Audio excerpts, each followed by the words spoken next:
Chapter 26. Even today, everyone can build a home. The most important thing, Vladimir, is that even today, everyone can build a home. Everyone can feel God with their soul and live in paradise. One single moment is all that separates paradise from people living on the earth today. Each one possesses conscious awareness within. When dogmas do not interfere with this awareness, then look, Vladimir, look what can come to pass. All at once, Anastasia brightened. She grasped hold of my hand and led me to the shore of the lake, where there was a patch of bare sand, and started talking to me along the way. It only takes a moment. You will understand everything in just a moment of time, and everyone will understand. The readers, yours and mine. Within themselves, they will define the essence of the earth and become aware of their destined purpose. Right this moment, Vladimir, see, right this moment we shall, in our thoughts, build our home. I and you, and all of them too. And I assure you indeed that the thought of each one of them will be brought into contact with the thought of God. The gates of paradise will open. Let us go. Let us move with more speed. I shall draw it with a stick upon the shore. We shall build a home together with those who into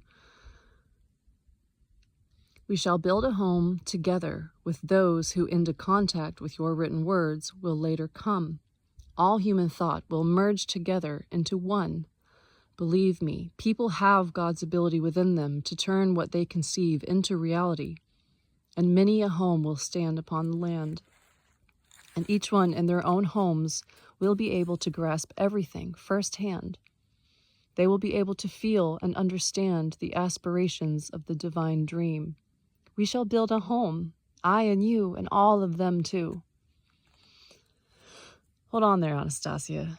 There are a whole bunch of different designs out there for homes where people are living now. What sense can there be in proposing yet another one?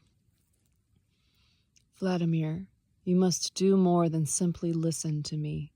You must feel everything that I outline and mentally complete for yourself the entire design, and let everyone else draw it along with me.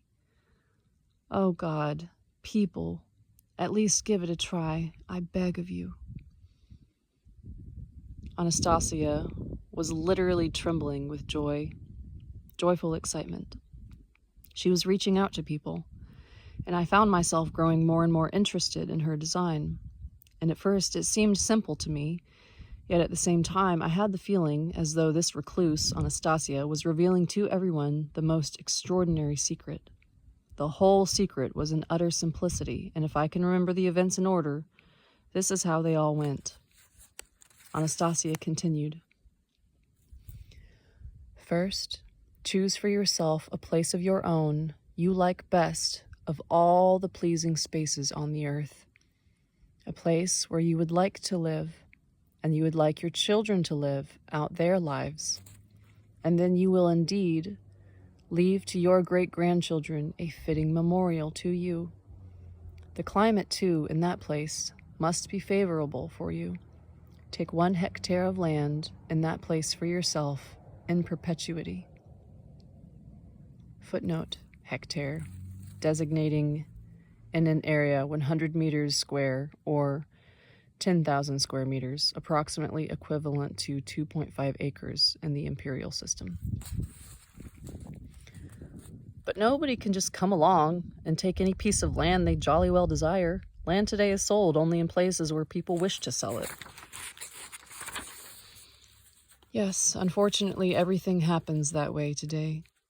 Our motherland is extensive, but there is not a single hectare of your land where you can create a corner of paradise for your children and your descendants.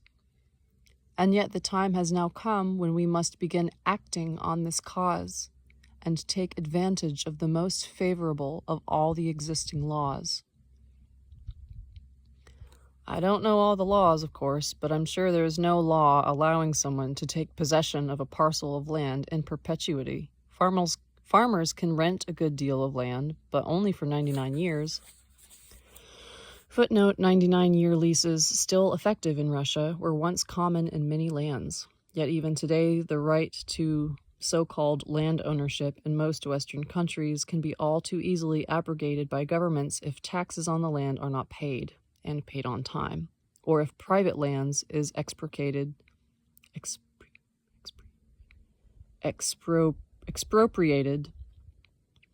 for a deemed public need, the legal doctrine of an eminent domain.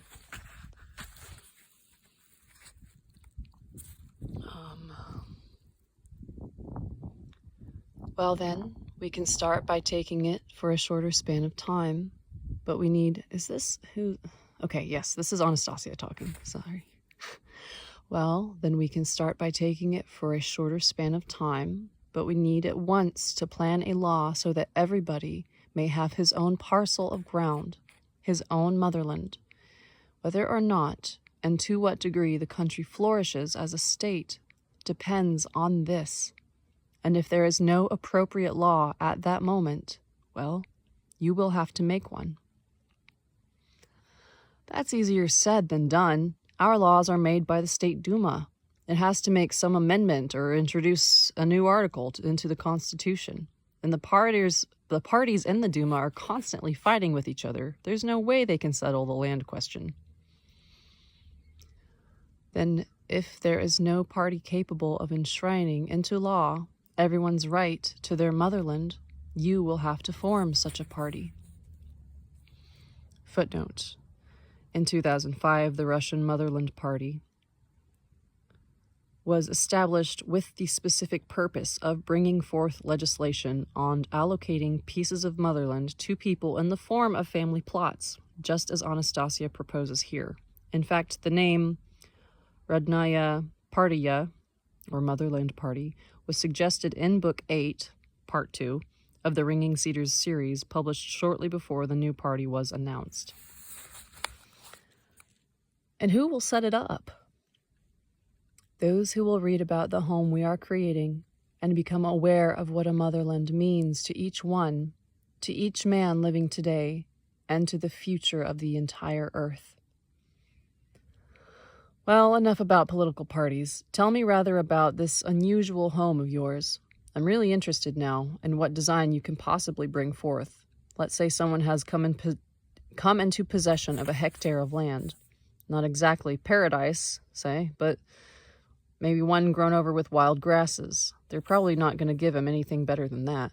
And there he is, standing on his hectare of land. What next?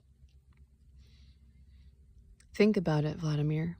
And dream a little, too. What could you do if you were standing on your own land?